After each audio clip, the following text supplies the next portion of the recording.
ఒక ముచ్చట ఎదురు పడే మదనుడితో వరస ఎలా కలుపుట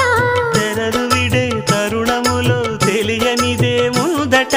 మాయదారి ప్రేమలో ఏం చెయ్యాలట